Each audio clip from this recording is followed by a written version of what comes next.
사랑하라. 이 사랑이라는 좀 주제를 가지고 여러분들과 함께 말씀을 나누고자 합니다. 여러분, 어떤 사람들이 길거리에서 두 사람이 막 소리를 지르면서 싸우고 있었다라고 합니다. 그러자 한 사람이 그 싸우는 사람들에게 찾아와서 이렇게 이야기했다라는 거예요. 아니, 싸우려면 교회에 가서 싸우지 왜 시끄럽게 우리 동네에서 싸우는 거요? 이렇게 이야기했다라는 거예요. 이게 정말로 있었던 일인지 아니면 예화인지 모르겠지만 참 안타까운 그런 이야기인 것 같습니다. 싸우려면 교회 가서 싸우지 왜 시끄럽게 우리 동네에 와서 싸우는 겁니까? 여러분, 2008년도 4월 달에 울산 지법에서 있었던 사건에 대해서 잠깐 설명해 드릴게요.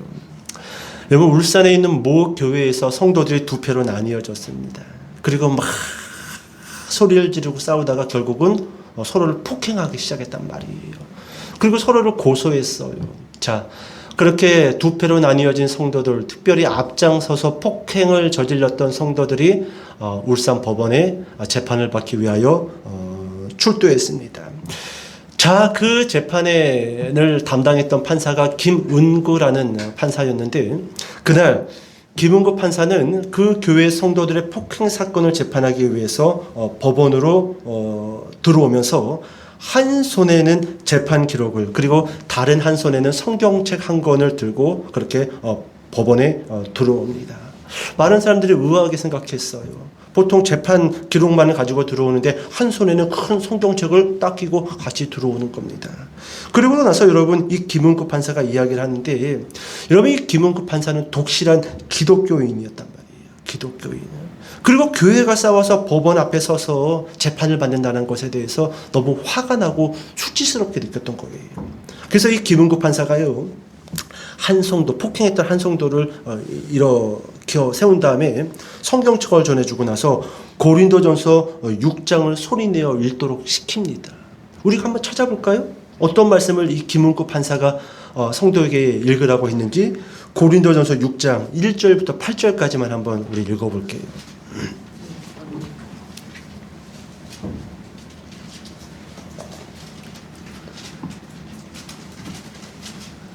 자, 고전 6장 1절부터 8절까지 제가 먼저 읽도록 하겠습니다. 너희 중에 누가 다른 이와 더불어 다툼이 있는데 구태여 불의한 자들 앞에서 고발하고 성도 앞에서 하지 아니하느냐? 성도가 세상을 판단할 것을 너희가 알지 못하느냐? 세상도 너희에게 판단을 받겠거든 지극히 작은 일 판단하기를 감당하지 못하겠느냐? 우리가 천사를 판단할 것을 너희가 알지 못하느냐? 그러하거든 하물며 세상 일이랴. 그런즉 너희가 세상 사건이 있을 때에 교회에서 경외 여김을 받는 자들을 세우느냐? 내가 너희를 부끄럽게 하려 하여 이 말을 하노니 너희 가운데 그 형제 간의 일을 판단할 만한 지혜 있는 자가 이같이 하나도 없느냐? 형제가 형제와 더불어 고발할 뿐더러 믿지 아니하는 자들 앞에서 하느냐? 너희가 피차 고발함으로 너희 가운데 이미 뚜렷한 허물이 있나니 차라리 불의를 당하는 것이 낫지 아니하며 차라리 속는 것이 낫지 아니하냐? 너희는 불의를 행하고 속이는구나. 그는 너희 형제로다. 아멘. 아멘. 여러분, 사도 바울이 이 싸움이 시끄러웠던 고린도 교회에 보낸 편지 내용이 있지요. 너희가 세상을 판단하고 세상을 재판해야 되는데 너희의 허물을 세상에 그렇게 까발리고 재판장 옆에 서서 뭐 하는 짓이냐? 그 자체가 이미 너희 스스로가 허물이 있는 것이다. 너희가 고소한 그 성도는 마지막에 뭐라고 이야기합니까? 너희 형제로다. 형제로다. 여러분, 그렇게 폭행 사건으로 재판장에 있었던 그 성도들, 서로를 고소했던 성도들, 여러분, 이 본문을 읽고 얼굴이 빨개집니다. 빨개져요. 그리고 서로가 서로를 향하여 고소했던 것들을 취소해버립니다. 그리고 더 이상 재판을 진행할 필요 없지요. 쌍방 합의로 재판은 그렇게 끝났다라는 거예요. 여러분, 기독교를 어떤 종교라고 세상 사람들은 이야기하죠? 사랑의 종교라고 이야기합니다. 사랑의 종교. 근데 여러분, 요즘 교회들마다 들려오는 소식들을 보면은 세상에서 가장 싸움이 많이 일어나는 장소 가운데 한 곳이 교회가 되었다. 여러분 그런 소식을 우리는 심심치 않게 듣고 있단 말이지요. 듣고 있어요. 여러분 2013년도 그러니까 아주 오래전 일이지요. 여러분 교회의 이 싸움, 분쟁의 이 사건은요 벌써 아주 오래전부터 시작되어진 싸움이지요. 2013년도 9월 30일 날 한국교회 100주년 기념관에서 이런 세미나가 있었어요. 위기의 한국교회 어떻게 지켜갈 것인가. 이 위기는 성도가 감수한 위기를 말하는 것이 아닙니다. 이렇게 싸우는 한국교회, 이렇게 서로 죽이고자 물어뜯는 한국교회, 위기의 한국교회 어떻게 지켜갈 것인가라는 세미나가 100주년 기념관에서 9월 30일 날 있었습니다. 그리고 나서 보름이 지난 10월 15일 날 같은 장소에서 또 하나의 세미나가 시작됐는데 그 세미나의 제목이 뭐냐면 이제 세상 법정으로 가지 맙시다 교회여.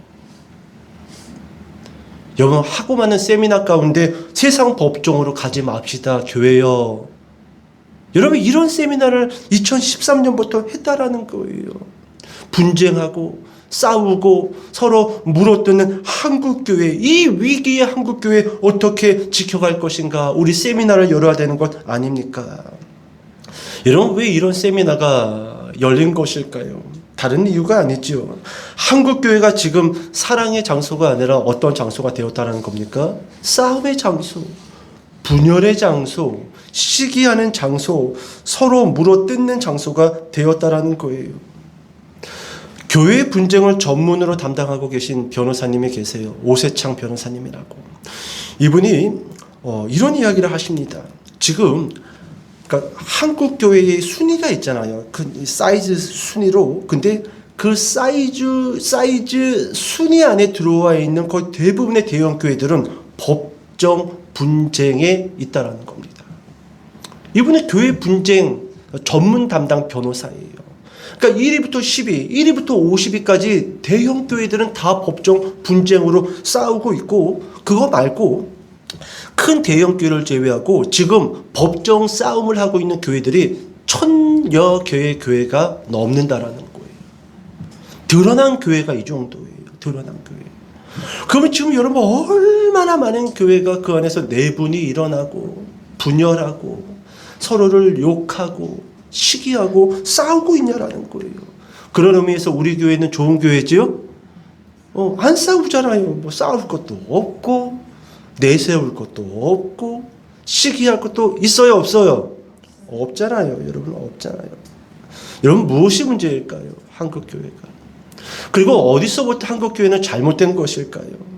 여러분 오늘 본문에서 예수님은요. 교회가 지켜야 할 가장 중요한 핵심 가치 한 가지를 우리에게 던져주십니다. 자, 우리 본문 돌아와서 34절과 35절의 말씀 같이 한번 읽어볼게요. 34절, 35절. 자, 시작. 새 계명을 너희에게 주노니 서로 사랑하라. 내가 너희를 사랑한 것 같이 너희도 서로 사랑하라. 너희가 서로 사랑하면 이로써 모든 사람이 너희가 내 제자인 줄 알리라. 아멘. 자, 앞을 볼까요? 여러분 예수님이 지금 제자들에게 주시는 말씀인데 이 말씀, 그러니까 새 계명을 주시지요. 교회가 지켜야 할 가장 중요한 핵심 가치를 예수님께서 던져주셨단 말이죠. 근데 여러분 이 새 계명을 주시기 전에 먼저 배경이 있어요. 우리가 지난주에 말씀을 살펴봤지만 여러분 지금 예수님께서는 목요일 저녁을 보내고 계십니다. 그리고 잠시 후에 끌려가서 내일 아침 9시에 십자가에서 운명하실 거란 말이지요. 몇 시간 안 남았어요. 자, 예수님께서는 본인이 곧 잡혀가 끌려가서 죽으실 것을 아시고 마가의 다락방에서 지금 최후의 만찬을 열었단 말이죠. 그리고 식사 중 예수님께서 허리에 수건을 두르시고 대야의 물을 받아갖고 와가지고 지금 제자들의 발을 씻기고 계신단 말이죠. 그럼 여러분 봅시다. 여러분 지금 그 최후의 만찬 자리에 적어도 예수님을 제외하고 12명의 사도들이 앉아있단 말이지요. 여러분 이 12명의 사도, 이 12명의 제자, 이 12명의 사람은요. 첫 교회 공동체입니다. 어떻게 보면은요. 지금 이 마가의 다락방에서 예수님에게 세족식을 받고 예수님과 함께 떡과 포도주를 마셨던 이 제자들은요. 사람으로 치면은 인큐베이터 안에 있는 이제 갓 태어난 아기와도 같은 교회의 모습들이라는 거예요. 얼마나 조심해야 될까요? 얼마나 신중해야 될까요? 얼마나 많이 손이 갈까요? 지금 그와 같은 첫 교회의 출발 모습이란 말이지요. 그런데 여러분, 우리가 지금 이 12장과 13장을 읽을 때 이 최후의 만찬 자리에 있었던 제자들, 그리고 세독식을 받았던 이 제자들, 아무 문제가 없는 것처럼 보이지만, 여러분, 우리가 공간복음을 읽다 보면은요, 이 제자들은 예수님을 3년 동안 따라다니면서 한 번도 진실되게 예수님을 쫓았던 적이 없었던 인물들이라는 거예요. 이 제자들은요, 누가 더 높은 자리에 올라가서 한 자리를 차지하느냐, 여기에 관심이 있었던 사도들입니다. 사도들이에요. 여러분, 우리가 잘 알다시피 요한과 야고보는요, 어머니를 데리고 예수님에게 찾아왔어요. 여러분, 이 어머니는 예수님의 그 이모입니다. 이모예요.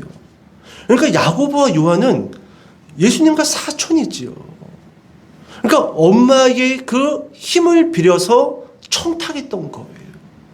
예수님이 한 자리, 예수님이 왕이 되시면은 한 명은 우편에 한 명은 좌편에, 여러분 그렇게 청탁을 했단 말이지요.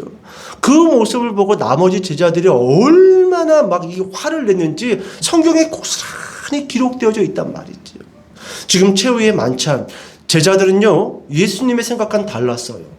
예수님은 곧 끌려가서 내가 죽는다라고 생각했지만, 제자들은 예수님이 곧 이스라엘 땅의 왕이 될 것이다라고 생각을 하고, 이제 몇 시간 후면은 국무총리의 자리는 내 자리고, 국방부 장관의 자리는 내 자리고, 다들 그렇게 한 자리 한 자리 생각하면서 그렇게 그 최후의 만찬을 보내고 있었다라는 거예요. 여러분, 이것은 무엇을 보여주고 있는 거냐 하면은, 여러분, 이 사람들은 인큐베이터 속에 있는 갓난아이처럼 이제 교회의 태동이고 교회의 출발인데, 교회의 출발이 채 시작되기도 전에 교회의 위기가 찾아왔다라는 겁니다. 그리고 그 위기의 포문을 연 인물이 바로 가룟 유다예요. 가룟 유다. 여러분, 교회가 출발하지도 않았어요. 예수님께서 3년 동안 인큐베이터 안에 있는 아기처럼 이 교회의 첫 인물들을 아주 신중하고 또 신중하게 그렇게 교회의 모판으로 만들어 놨는데, 위기예요. 위기. 그리고 그 위기의 포문을 연 인물이 누구라고요? 가룟 유다예요. 우리가 오늘 읽지는 않았지만, 이런 본문으로 돌아와서 요한복음 13장 21절부터 30절까지, 조금 길지만 같이 한번 읽어봅시다. 21절부터 30절까지 내가 한 절 읽고 여러분들이 한 절 읽도록 합시다. 예수께서 이 말씀을 하시고 심령이 괴로워 증언하여 이르시되, 내가 진실로 진실로 너희에게 이르노니 너희 중 하나가 나를 팔리라 하시니, 제자들이 서로 보며 누구에게 대하여 말씀하시는지 의심하더라. 예수의 제자 중 하나, 곧 그가 사랑하시는 자가 예수의 품에 의지하여 누웠는지라. 시몬 베드로가 머리짓을 하여 말하되, 말씀하실 자가 누구인지 말하라 하니, 그가 예수의 가슴에 그대로 의지하여 말하되, 주여 누구니이까? 예수께서 대답하시되, 내가 떡 한 조각을 적셔다 주는 자가 그니라 하시고, 곧 한 조각을 적셔서 가룟 시몬의 아들 유다에게 주시니, 조각을 받은 후 곧 사탄이 그 속에 들어간지라. 이에 예수께서 유다에게 이르시되, 네가 하는 일을 속히 하라 하시니, 이 말씀을 무슨 뜻으로 하셨는지 그 앉은 자 중에 아는 자가 없고, 어떤 이들은 유다가 돈깨를 맡았으므로 명절에 우리가 쓸 물건을 사라 하시는지, 혹은 가난한 자들에게 무엇을 주라 하시는 줄로 생각하더라. 유다가 그 조각을 받고 곧 나가니 밤이더라. 아멘, 아멘. 여기 잠깐 앞을 볼까요? 여러분, 21절부터 30절의 말씀을 우리가 방금 읽었는데, 예수님께서 이렇게 이야기합니다. 너희 중에 하나가 나를 팔리라, 그렇게 말씀을 하십니다. 식사 중에. 그러자 제자들이 서로를 쳐다보지요. 누가 예수님을 판다고 그러는 거지? 이게 무슨 말이지? 자, 이때 베드로가 예수님의 가슴에 이렇게 기대어서 예수님이 사랑하시는 자, 그 제자를 보면서 눈짓을 합니다. 누구냐고 물어봐요. 누구냐고 물어봐요. 여러분, 예수님의 가슴팍에 이렇게 기대서 예수님이 사랑하시는 자라고 이렇게 기록되어져 있는데, 여러분, 이 사람이 누굴까요? 여러분, 이 사람은요, 요한복음의 저자 요한이에요. 요한은 자신의 이름을 거론하지 않습니다. 이렇게 예수님께 길에서 식사를 하고 있었어요. 여러분 얼마나 예수님의 사랑했으면은 여러분 12명의 제자 가운데 다 요한만 다 우리가 기댈 수 있냐라는 거예요. 그지요? 베드로가 눈치타는 거예요. 누구냐고 물어봐. 누가 예수님을 판다고 하는데. 그러자 요한이 베드로 형님의 그 눈짓을 보고 예수님에게 물어보지요. 예수님, 누가 예수님을 판다고 하시는 건지요? 그게 무슨 말이지요? 그제 예수님이 뭐라고 이야기합니까? 이렇게 이야기하시죠. 잘 봐라 요한아. 내가 지금 이 떡 조각, 빵 조각을 하나 적셔서 건네주는 그 사람이 오늘 밤 나를 팔 것이다. 그리고 그 말이 끝나기 무섭게 떡 조각을 떼어서 적셔서 누구에게 주지요? 가룟 유다에게 줍니다. 그리고 가룟 유다가 그 떡을 받을 무렵 예수님이 뭐라고 이야기합니까? 가룟 유다를 쳐다보면서 네가 하고자 하는 일을 속히 하라.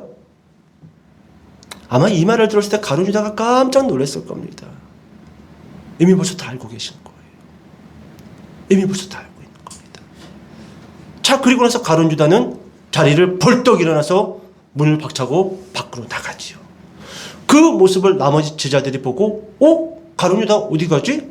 예수님이 가룟 유다한테 뭘 속히 빨리 하라고 하는 거지? 뭐 명절 때 우리가 먹을 거 사가지고 오라는 건가? 아니면 가난한 자들에게 명절 때 줄 무슨 물건을 안 사갖고 와서 혼난 건가? 그렇게 생각을 합니다. 그러니까 봐요. 여러분 요한복음 우리가 방금 읽었던 13장 21절부터 30절까지의 말씀을 보면은요. 가룟 유다가 예수님을 팔 것에 대해서 알고 있었던 사람은요. 예수님하고 요한밖에 없었다라는 거예요. 그러면 나머지 제자들은 왜 몰랐을까요? 요한을 알고 있는데. 그래서 여러분 신학자들은 이렇게 해석을 합니다. 요한이 예수님의 귀에다 대고 슬그머니 물어본 거예요. 예수님, 누가 예수님을 파신다는 거예요? 가슴팍에 기대고 있으니까 고개만 살짝 돌리면 돼. 예수님, 누가 예수님을 판다고 하시는 거예요? 그저 예수님도 귀에다 대고 지금부터 내가 빵 조각을 건네주는 그 썩을 놈이 그놈이 나를 팔 거다. 요한만 알고 있었던 거예요. 만약에 큰 소리로 말했다라고 한다면 다 알았겠지요.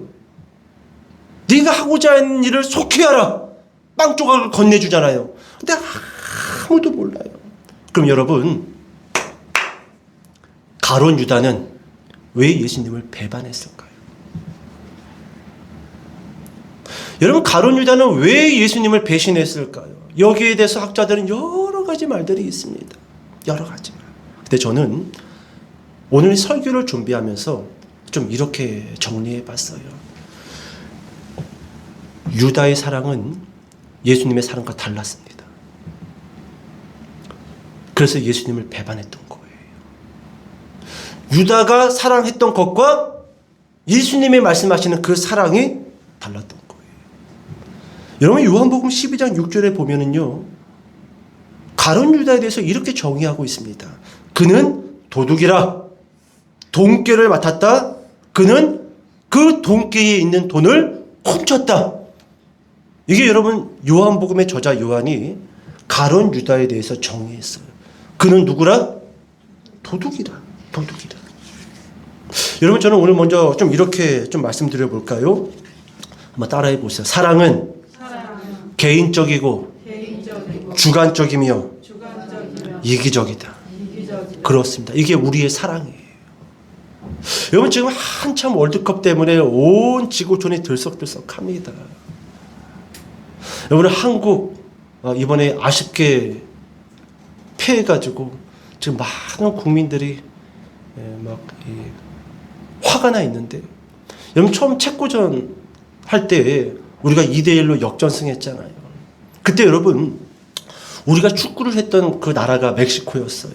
그런데 한국과 체코가 이 축구 경기를 할 때 멕시코 국민들이 큰 그 경기장을 메워가지고 어디를 응원한 줄 아세요?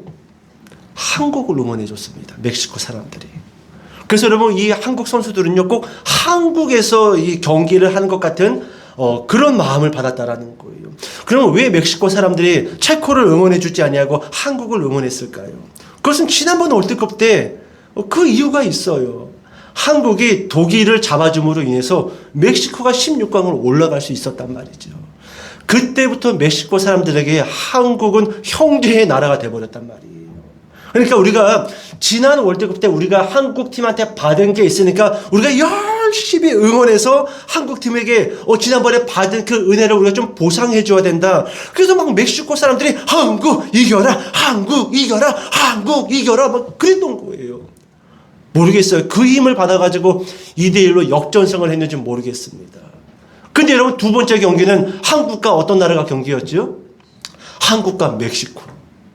멕시코 국민들이 여러분 조금 전까지만 해도 한국을 응원했잖아요. 근데 멕시코와 한국이 탁 경기를 하자 여러분 그 사람들이 누구를 응원했을까요? 당연히 멕시코죠. 멕시코 국민인데 여러분 이게 사랑이라는 거예요. 사랑은 개인적입니다. 그리고 지극히 주관적이고 지극히 이기적인 것이 사랑이라는 거예요. 여러분들마다 여러분 우리 가장 많은 이 세상에서 다루고 있는 사랑의 주제가 남녀 간의 사랑일 것입니다. 그리고 사랑하면은 탁 떠오르는 게 뭐지요? 외모지요. 외모지요, 외모. 여러분들이 좋아하는 외모는 어떤 외모입니까? 사람마다 달라요. 다 개인적이고 주관적이고 이기적입니다. 어떤 사람이 봤을 때는 참 잘생겼다. 멋지다. 근데 어떤 사람이 봤을 때는 아유 저기 눈 삔 거야? 눈이 요즘 이렇게 눈이 시력이 안 좋아진 거야? 가서 안경 좀 맞춰. 뭐가 멋지다고 하는 거야? 다른 거예요. 다릅니다. 여러분 어떤 사람이 이 김원영 목사를 봤을 때는요. 참 괜찮다 사람이. 멋지다. 이렇게 말하는 사람이 있는 반면에 어떤 사람은 저기 쭈꾸미가 오징어지. 어떻게 요즘 기도를 좀 안 하는 거야? 영안이 흐려진 거야? 이렇게 말하는 사람도 있단 말이에요. 봐요 여러분. 이게 우리가 알고 있는 사랑의 정체예요. 우리가 하고 있는 사랑의 모습이라는 거예요. 지극히 주관적이고 이기적이고 개인적이라는 거예요. 그래서 여러분 세상의 사랑은요 기준이 다 다릅니다. 세상의 사랑은요 서로 간에 합의할 수 없어요. 여러분 그 사랑을 껴 맞출 수 없단 말이에요. 남자들을 붙들고 이야기해 보세요. 너는 어떤 여자상이 좋니? 다 다릅니다. 다 달라요. 그러면 여러분 본인이 정말로 마음에 드는 여자를 만나서 그 외모가 정말 본인이 원했던 외모를 만나서 살면 또 잘 사나요? 1년 못 가요. 집에 들어가니 많이. 남자들이 퇴근 시간만 되면 막 손을 떨잖아요. 집에 들어가야 돼. 집에 들어가야 돼. 과장님 오늘 야간 근무 없나요?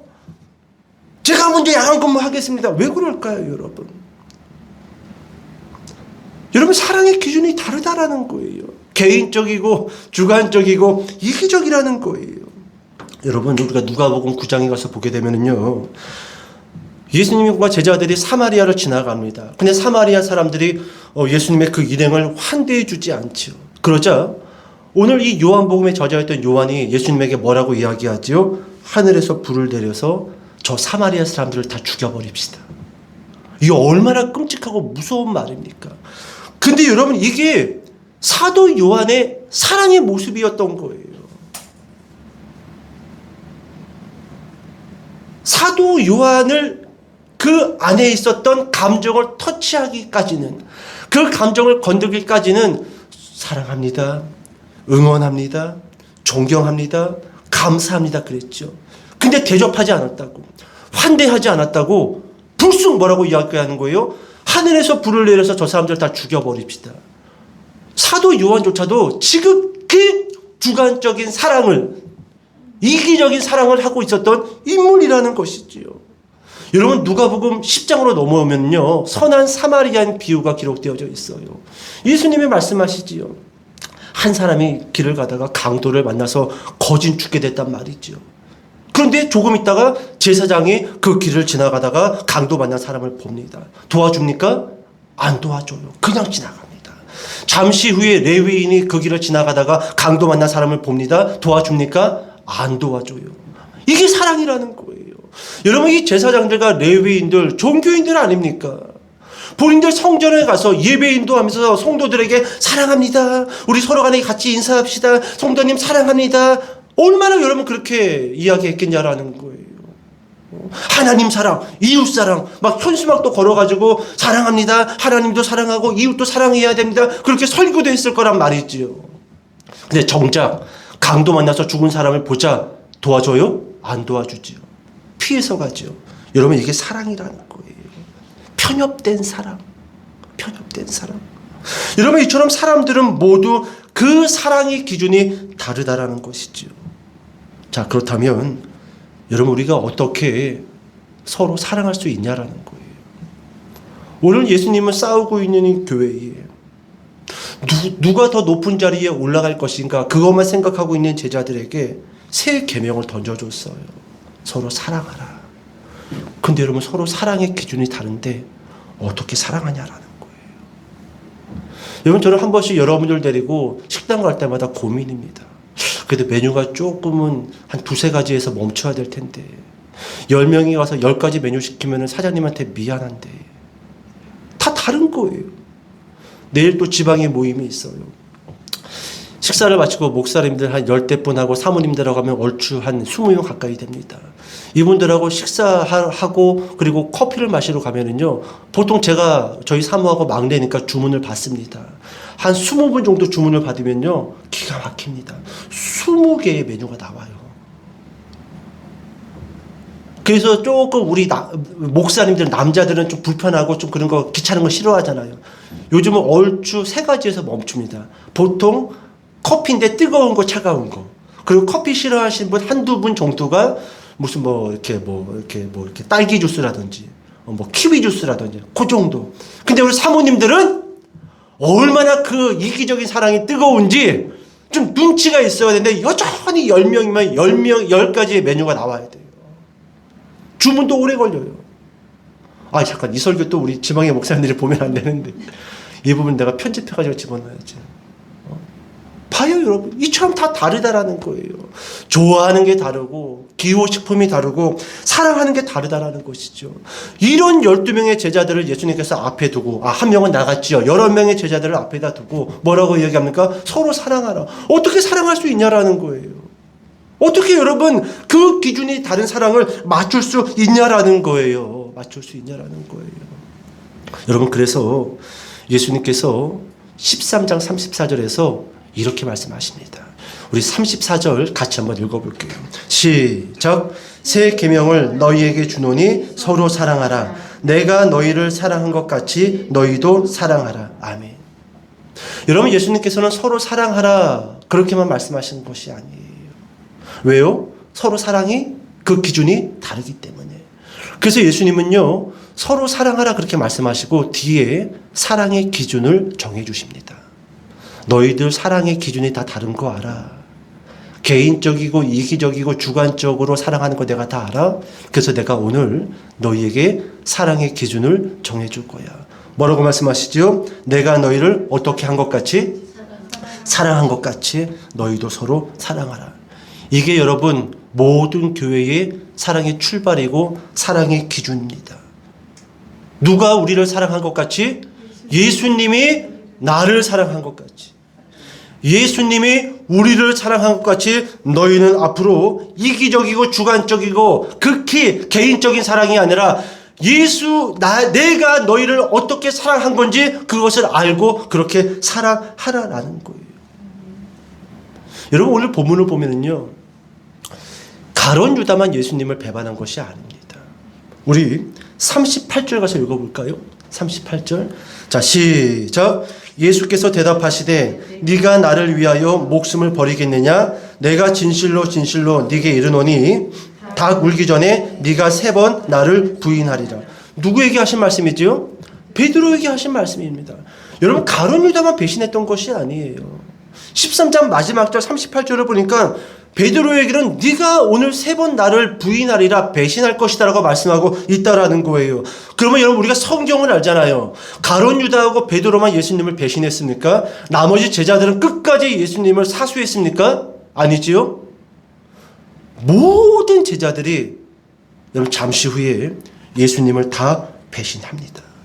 이것은요, 정확하게 무엇을 보여주고 있는 사건이냐 하면, 여러분, 사랑의 기준이 다 달랐다라는 거예요. 사랑의 이유도 달랐고, 사랑의 목적도 달랐다라는 것입니다. 여러분, 베드로는 이렇게 이야기했습니다. 네가 오늘 밤에 나를 3번 부인하리라. 그러자 베드로는 이렇게 이야기하지요. 예수님, 제가 죽는 한이 있더라도, 제 목숨을 버리는 한이 있더라도 주님을 부인하지 않을 것입니다. 근데 여러분, 이 베드로의 이 사랑 고백은요, 주관적인 사랑 고백이에요. 자기 안에서 나온 사랑 고백이라는 겁니다. 여러분, 그럴 수 없어요. 그럴 수 없습니다. 주관적인 사랑 고백을 했기 때문에 잠시 후에 베드로는 예수님을 3번 부인할 수밖에 없었다라는 것이죠. 여러분, 예수님은 이렇게 이야기했어요. 내가 너희를 사랑한 것 같이 너희도 사랑하라. 첫 번째로 말씀드릴 것은 이겁니다. 사랑은 우리의 것이 아니다라는 거예요. 사랑은 누구의 것일까요? 하나님의 것입니다. 자, 그리고 넘어와서 두 번째로 말씀드리고 싶은 것은 이겁니다. 내가 너희를 사랑한 것 같이 너희도 사랑하라고 말씀하지 않았습니까? 이것은요, 이러한 의미가 담겨져 있어요. 예수님이 나를 얼마큼 사랑했는지 그 깊이를 아는 만큼 무엇을 할 수 있다라는 거예요? 사랑할 수 있다라는 겁니다. 여러분, 향유 옥합 사건 우리가 얼마 전에 봤잖아요. 죄인이었던 한 여자. 그 여자는 예수님으로 인해서 죄의 용서를 받았고 구원을 받았습니다. 엄청난 사랑을 깨달았어요. 예수님이 나를 얼마큼 사랑하시는지, 하나님이 나를 얼마큼 사랑하시는지 그것을 깨달았어요. 그러자 300데나리온 나가는 향유 옥합을 깨뜨려서 그 향유를 예수님의 발에 부어드리잖아요. 그 모습을 봤던 가룟 유다는 뭐라고 이야기하지요? 왜 그 비싼 그것을 낭비하느냐? 가룟 유다는 예수님에 대한 사랑을 1도 몰랐던 겁니다. 하나님이 나를 얼마큼 사랑하시는지 1도 몰랐던 거예요. 그렇기 때문에 예수님에게 드리는 것을 낭비라고 생각했던 거예요. 하지만 예수님에게 엄청난 사랑을 받았던 그 죄인이었던 한 여자는요, 그게 낭비일 수 없었던 거예요. 내가 너희를 사랑한 것 같이 너희도 사랑하라. 여기에는 우리가 얼마큼 하나님에게서 받은 그 사랑의 깊이를 아느냐에 따라서 우리도 비례해서 하나님을 사랑할 수 있다라는 거예요. 있다라는 것이죠. 이런 베드로는 예수님을 3번 부인하잖아요. 근데 요한복음 마지막 장 21장에 가서 보게 되면은 부활하신 예수님을 만나게 됩니다. 그리고 예수님은 베드로를 만나서 정확하게 3번 질문을 하셔요. 네가 나를 사랑하느냐? 여러분, 13장에서는요, 베드로는 이렇게 이야기했어요. 내 목숨을 다해서 주님을 사랑합니다. 그건 주관적인 사랑이었습니다. 본인의 마음속에서 나온 사랑이었단 말이죠. 근데 21장에 가서 네가 나를 사랑하느냐라고 베드로에게 질문하자 베드로가 뭐라고 이야기하지요?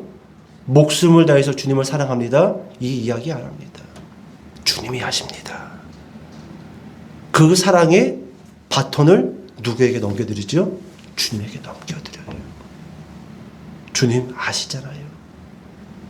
제가 주님 사랑한다고, 목숨 바쳐서 사랑한다고 큰 소리 쳤지만 저 3번 부인하고 그렇게 도망친 거 주님 아시잖아요. 제가 어떻게 주님을 사랑합니까? 네가 나를 사랑하느냐? 주님 아시잖아요. 주님 아시잖아요. 제가 주님을 사랑하는 마음은 있지만 그 사랑을 지킬 수 있는 능력은 없는 것 같습니다. 주님 아시잖아요. 여러분, 그 질문을 던지고 그 답변을 들었던 예수님이 네가 내 양을 치라, 내 양을 먹이라, 내 양을 치라. 이때 베드로는 드디어 그 사랑의 출발과 기준이, 그리고 그 사랑의 목적과 이유가 어디서부터 출발되어지고 어떻게 그 동기가 시작되어지는지에 대해서 깨달았던 거예요. 부활하신 예수님이 베드로 앞에 걸어오셨어요. 여전히 그분의 옆구리에는 창에 찔린 자국이 있습니다. 여전히 예수님의 양손에는 못 박힌 그 흔적이 여전히 있단 말이죠. 그 흔적을 볼 때마다 나를 살리시기 위해서 십자가에 달리신 예수님, 나를 살리시기 위해서 옆구리에 창으로 찔리신 예수님, 기가 막힌 거예요. 사랑이 무언가? 사랑이 무언가? 과연 내가 사랑했던, 내가 큰 소리를 쳤던 그 사랑은 과연 무엇인가? 그건 다 거짓 사랑이었던 거예요. 진짜 사랑은 하나님에게 있고, 하나님만이 사랑할 수 있고, 하나님만이 그 사랑을 우리에게 줄 수 있다라는 사실을 그 순간 베드로는 깨달았던 거예요. 여러분이 내가 너희를 사랑한 것처럼 너희도 사랑하라. 이 사랑은요, 조건이 있는 사랑이 아니에요. 조건 없는 사랑입니다. 죽기까지 사랑하는 것이고 끝까지 사랑하는 거예요. 여러분, 지금 우리는요, 조건 없는 사랑을 받고 있는 존재들이에요. 조건 없이, 아무 이유 없이, 아무 조건도 없이 주님께서는 우리를 사랑하고 계신다라는 거예요. 여러분, 왜 성도들이 예배 시간을 낭비라고 합니까? 왜 믿음도 없이 교회에 앉아있는 것들이, 교회에서 헌금하는 것들이 낭비라고 이야기합니까? 하나님의 사랑을 아직 모르는 거예요. 세상의 사랑이 전부인 줄 알고 있는 겁니다. 개인적인 사랑, 주관적인 사랑, 이기적인 사랑. 한번 사랑해 보세요, 세상을. 정말로 그게 사랑인지. 세상의 사랑을 한번 받아보세요. 그 사랑이 정말로 사랑인지. 여러분, 세상은요, 사랑 없어요.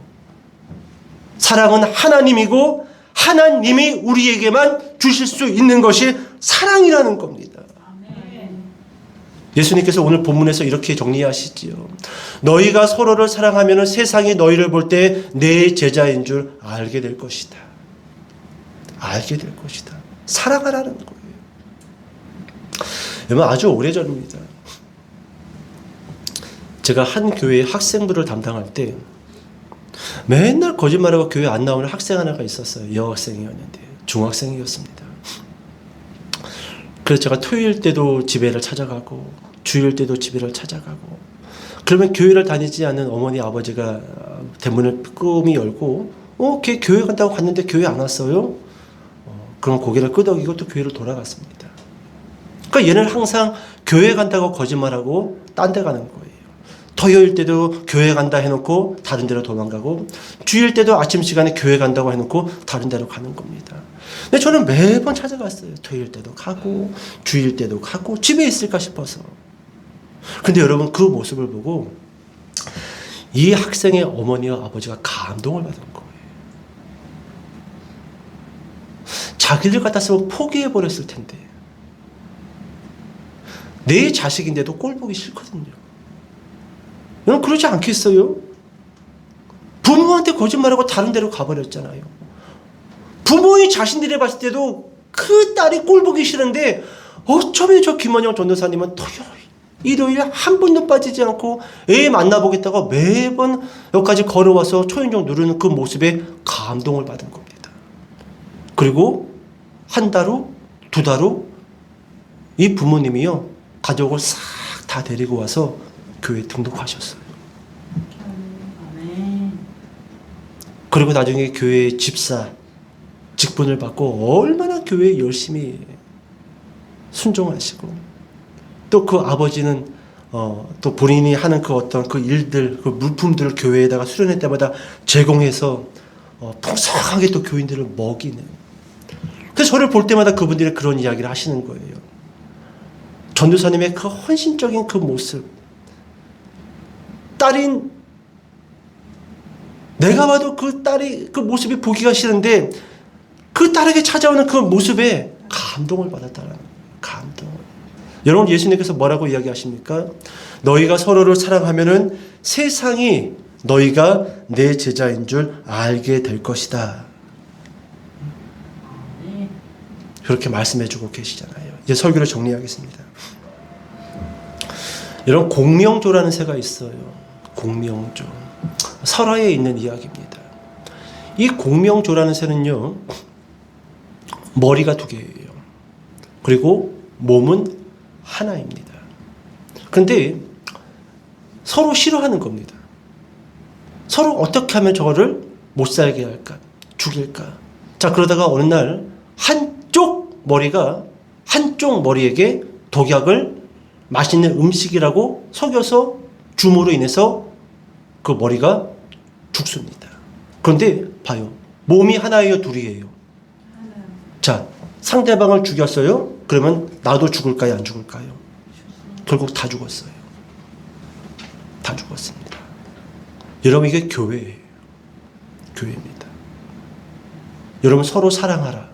저는요, 오늘 설교를 준비하면서 사랑의 정의가 좀 바뀌었습니다. 어떻게 바뀌었냐면 단어 하나를 바꿨어요. 따라해 봅시다. 사랑은 서로를 존재하게 하는 것이다. 그렇습니다. 사랑은 개인적이고 이기적이고 주관적인 마음을 가지고 서로를 죽이는 게 아니에요. 서로를 존재하게 하는 거예요. 여러분, 이 사람을 내가 존재하게 할 때 내가 사는 거예요. 하지만 세상의 사랑은 온전케 존재할 수 있도록 우리에게 사랑을 베풀어 줄까요? 아니에요. 아닙니다. 그래서 여러분, 세상은요, 거짓 사랑을 하고 있는 거예요. 예수님이 내가 너희를 사랑한 것 같이 너희를 사랑하라라고 했었을 때요, 예수님은 이렇게 하신 겁니다. 내가 십자가에서 죽고 부활할 때 너희를 온전케 할 것이다. 너희를 존재케 할 것이다. 이게 사랑이라는 거예요. 이게 사랑이라는 겁니다. 여러분, 지금부터 사랑의 정의를 조금 바꿉시다. 서로를 사랑합시다. 이렇게 이야기하지 마세요. 너무 두리뭉실하고 이거는 내가 생각하고 있는 그 바운더리의 주관적인 사랑을 이야기하고 있다는 거예요. 지금부터 이렇게 좀 이야기해 보세요. 내가 당신을 존재케 하겠습니다. 따라해 볼까요? 내가 당신을 하나님 앞에 존재하도록 하겠습니다. 그렇습니다. 여러분, 그게 사랑이라는 거예요. 내가 당신을 하나님 앞에 아름답게 서 있을 수 있도록 제가 섬기겠습니다. 이게 사랑이라는 거예요. 오늘 여러분, 예수님께서 우리에게 주신 이 새 계명, 서로 사랑하라. 여러분, 서로를 존재케 함으로 인해서 내가 존재하게 되고 하나님 앞에 온전한 사랑의 공동체로 존재하게 되고 성장되어지는 저와 여러분 되시기를 주님의 이름으로 축복하며 기도합니다.